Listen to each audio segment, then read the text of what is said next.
ರಾಜ್ಯದಲ್ಲಿ ನಡೀತಾ ಇರುವ ಮತದಾರರ ಪಟ್ಟಿ ವಿಶೇಷ ಸಮಗ್ರ ಪರಿಷ್ಕರಣೆ ಅಂದ್ರೆ ಎಸ್ಐಆರ್ ಪ್ರಕ್ರಿಯೆಯ ವೇಳಾಪಟ್ಟಿಯನ್ನ ಚುನಾವಣಾ ಆಯೋಗ ಪರಿಷ್ಕರಿಸಿದೆ. ಬೂತ್ ಮಟ್ಟದ ಅಧಿಕಾರಿಗಳು ಅಂದ್ರೆ ಬಿಎಲ್ಒಗಳು ಮನೆ ಮನೆಗೆ ಭೇಟಿ ಕೊಟ್ಟು ಗಣತಿ ನಮೂನೆಯ ವಿತರಣೆ ಹಾಗೂ ವಾಪಸ್ ಪಡೆಯಲು ಆಗಸ್ಟ್ 8ರಂದು ಕೊನೆಯ ದಿನವಾಗಿತ್ತು. ಅದನ್ನ ಆಗಸ್ಟ್ 17ರವರೆಗೂ ಕೂಡ ವಿಸ್ತರಣೆ ಮಾಡಿ ರಾಜ್ಯ ಚುನಾವಣಾ ಆಯೋಗ ಆದೇಶ ಹೊರಡಿಸಿದೆ. 2026ರ ಎರಡನೇ ಸೂರ್ಯಗ್ರಹಣವು ಆಗಸ್ಟ್ 12ರಂದು ಭೀಮನ ಅಮಾವಾಸ್ಯೆಯಂದು ಸಂಭವಿಸಲಿದೆ. ವೈದಿಕ ಜ್ಯೋತಿಷ್ಯದ ಪ್ರಕಾರ ಈ ಸಂದರ್ಭದಲ್ಲಿ ಸೂರ್ಯ, ಚಂದ್ರ ಮತ್ತು ರಾಹುವಿನ ಸಂಯೋಗದಿಂದ ಗ್ರಹಣ ಯೋಗ ರೂಪುಗೊಳ್ಳುತ್ತೆ. ಇದರ ಪರಿಣಾಮವಾಗಿ ಕೆಲವು ರಾಶಿಯವರಿಗೆ ಮಾನಸಿಕ ಒತ್ತಡ, ಆರ್ಥಿಕ ನಷ್ಟ, ವೃತ್ತಿ ಜೀವನದ ಅಡೆತಡೆಗಳು ಹಾಗೂ ನಿರ್ಧಾರ ತೆಗೆದುಕೊಳ್ಳುವಲ್ಲಿ ಗೊಂದಲ ಉಂಟಾಗುವ ಸಾಧ್ಯತೆ ಇದೆ ಅಂತೇಳಿ ಜ್ಯೋತಿಷ್ಯ ಶಾಸ್ತ್ರಜ್ಞ ಹೇಳುತ್ತೆ.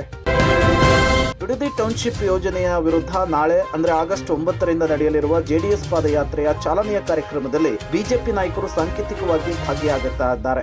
ಒಂದಾಗಿ ಹೋರಾಟ ಮಾಡಲು ತೀರ್ಮಾನ ಕೈಗೊಳ್ಳಲಾಗಿದೆ ಅಂತೇಳಿ ಕೇಂದ್ರ ಸಚಿವ ಎಚ್.ಡಿ. ಕುಮಾರಸ್ವಾಮಿ ಅವರು ತಿಳಿಸಿದ್ದಾರೆ. ಬೆಂಗಳೂರಿನ ಖಾಸಗಿ ಹೋಟೆಲ್ನಲ್ಲಿ ಇವತ್ತು ಬೆಳಗ್ಗೆ ನಡೆದ ಬಿಜೆಪಿ ಜೆಡಿಎಸ್ ಸಮನ್ವಯ ಸಭೆಯಲ್ಲಿ ಈ ತೀರ್ಮಾನಕ್ಕೆ ಬರಲಾಗಿದೆ. ರಾಜ್ಯ ಸಚಿವ ಸಂಪುಟದಲ್ಲಿ ಮಹಿಳೆಯರಿಗೆ ಸೂಕ್ತ ಹಾಗೂ ಮುಂಚೂಣಿ ಪ್ರಾತಿನಿಧ್ಯ ನೀಡುವ ಕುರಿತು ಡಿಕೆ ಶಿವಕುಮಾರ್ ಅವರು ಮಹತ್ವದ ಸುಳಿವು ಕೊಟ್ಟಿದ್ದಾರೆ. ಕಾಂಗ್ರೆಸ್ ಸರ್ಕಾರ ಮಹಿಳಾ ಸಬಲೀಕರಣಕ್ಕೆ ಸದಾ ಬದ್ಧವಾಗಿದ್ದು ಮುಂದಿನ ಸಂಪುಟ ವಿಸ್ತರಣೆಯ ವೇಳೆ ಮಹಿಳೆಯರಿಗೆ ಸೂಕ್ತ ಸ್ಥಾನಮಾನವನ್ನು ಕೊಟ್ಟು ಹೆಚ್ಚು ಶಕ್ತಿಯನ್ನು ತುಂಬುತ್ತೇವೆ ಅನ್ನುವ ಭರವಸೆ ಕೊಟ್ಟಿದ್ದಾರೆ.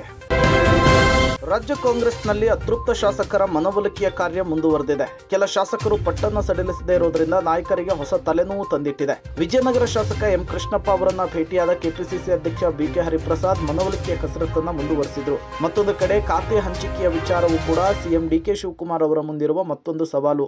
ಯಾರ್ಯಾರಿಗೆ ಯಾವ್ಯಾವ ಖಾತೆ ಕೊಡಬೇಕು ಅನ್ನುವಂತಹ ನಿಟ್ಟಿನಲ್ಲಿ ಸಿದ್ದರಾಮಯ್ಯನವರ ಜೊತೆಗೆ ಚರ್ಚೆ ನಡೆಸಿ ದೆಹಲಿಗೆ ತೆರಳಿದ್ದಾರೆ ಡಿಕೆ ಶಿವಕುಮಾರ್ ಅವರು. ಡಿಕೆ ಶಿವಕುಮಾರ್ ಅವರು 2 ವರ್ಷಕ್ಕೆ ಮುಖ್ಯಮಂತ್ರಿ ಅಲ್ಲ, ಅವರ ಮುಂದಿನ 7 ವರ್ಷದವರೆಗೂ ಕೂಡ ಸಿಎಂ ಆಗಿರುತ್ತಾರೆ ಅನ್ನುವ ಹೇಳಿಕೆಯನ್ನು ಕೊಟ್ಟಿದ್ದಾರೆ. ಆ ಸಂಕಲ್ಪದೊಂದಿಗೆ ಕೆಲಸ ಮಾಡ್ತಿದ್ದಾರೆ ಅಂತ ಹೇಳಿ ನೂತನ ಸಚಿವ ಲಕ್ಷ್ಮಣ್ ಸವದಿ ಹೇಳಿದ್ದಾರೆ. ಉತ್ತರ ಕನ್ನಡ ಜಿಲ್ಲೆಯ ಶಿರಸಿ ಉಪವಿಭಾಗದ ತಾಲೂಕುಗಳಲ್ಲಿ ಬರ ಪರಿಸ್ಥಿತಿ ಅವಲೋಕನ ನಡೆಸಿದ ಸಚಿವರು ನಂತರ ಸುದ್ದಿಗಾರರೊಂದಿಗೆ ಈ ವಿಚಾರವನ್ನು ಹಂಚಿಕೊಂಡಿದ್ದಾರೆ. ರಷ್ಯಾದಿಂದ ತೈಲ ಅಥವಾ ನೈಸರ್ಗಿಕ ಅನಿಲ ಖರೀದಿ ಮಾಡುವ ರಾಷ್ಟ್ರಗಳ ಮೇಲೆ 100% ಸುಂಕ ವಿಧಿಸುವ ಮಸೂದೆಯನ್ನ ಅಮೆರಿಕ ಅಧ್ಯಕ್ಷ ಡೊನಾಲ್ಡ್ ಟ್ರಂಪ್ ನೇತೃತ್ವದ ಅಮೆರಿಕ ಸೆನೆಟ್ ಅನುಮೋದಿಸಿದೆ. ರಷ್ಯಾ ತೈಲ ಖರೀದಿಸುವ ಭಾರತದ ವಿರುದ್ಧ ಈ ಮೂಲಕ ಅಮೆರಿಕ ಕೆಂಡವಾಗಿದೆ. 100% ಸುಂಕ ವಿಧಿಸುವ ಸೆನೆಟರ್ ಲಿಂಡ್ಸೆ ಗ್ರಾಹಂ ಮಸೂದೆಗೂ ಕೂಡ ಅಂಗೀಕಾರ ಸಿಕ್ಕಿದೆ. ಕಳೆದ 3 ತಿಂಗಳಲ್ಲಿ ರಾಜ್ಯದಾದ್ಯಂತ ನಡೆಸಿದ ಕಾರ್ಯಾಚರಣೆಯಲ್ಲಿ ಆಫ್ರಿಕಾ ರಾಷ್ಟ್ರಗಳು ಹಾಗೂ ಬಾಂಗ್ಲಾದೇಶ ಸೇರಿದಂತೆ ವಿವಿಧ ದೇಶಗಳಿಂದ ಬಂದಿರುವ 1,000ಕ್ಕೂ ಹೆಚ್ಚು ಅಕ್ರಮ ಬಾಂಗ್ಲಾ ವಲಸಿಗರನ್ನ ಪತ್ತೆ ಹಚ್ಚಲಾಗಿದೆ ಅಂತ ಹೇಳಿ ರಾಜ್ಯದ ಗೃಹ ಸಚಿವರಾದ ಪ್ರಿಯಾಂಕ್ ಖರ್ಗೆ ಅವರು ಮಾಹಿತಿಯನ್ನು ಕೊಟ್ಟಿದ್ದಾರೆ. ಈ ಕಾರ್ಯಾಚರಣೆ ಮುಂದಿನ ದಿನಗಳಲ್ಲಿ ಮುಂದುವರಿಯುತ್ತೆ ಅನ್ನುವಂತಹ ಮಾಹಿತಿ ಸಹ ಕೊಟ್ಟಿದ್ದಾರೆ. ರಾಜ್ಯ ಹೈಕೋರ್ಟ್ನ ದ್ವಿಸದಸ್ಯ ನ್ಯಾಯಪೀಠ ಜುಲೈ 29ರಂದು ಬಿಎಂಐಸಿ ಯೋಜನೆ ಕುರಿತಂತೆ ನೀಡಿರುವ ತೀರ್ಪಿನ ಬಗ್ಗೆ ರಾಜ್ಯ ಸರ್ಕಾರ ಯಾಕೆ ಮೌನ ವಹಿಸಿದೆ ಅಂತ ಪ್ರಶ್ನಿಸಿದ ಕೇಂದ್ರದ ಬೃಹತ್ ಕೈಗಾರಿಕಾ ಹಾಗೂ ಉಕ್ಕು ಖಾತೆಯ ಸಚಿವ ಎಚ್.ಡಿ. ಕುಮಾರಸ್ವಾಮಿ ಅವರು ನೈಸ್ ರಸ್ತೆಯ ಟೋಲ್ ಸಂಗ್ರಹವನ್ನು ಸ್ಥಗಿತಗೊಳಿಸುವುದಕ್ಕಾಗಿ ಆಗ್ರಹಿಸಿದರು.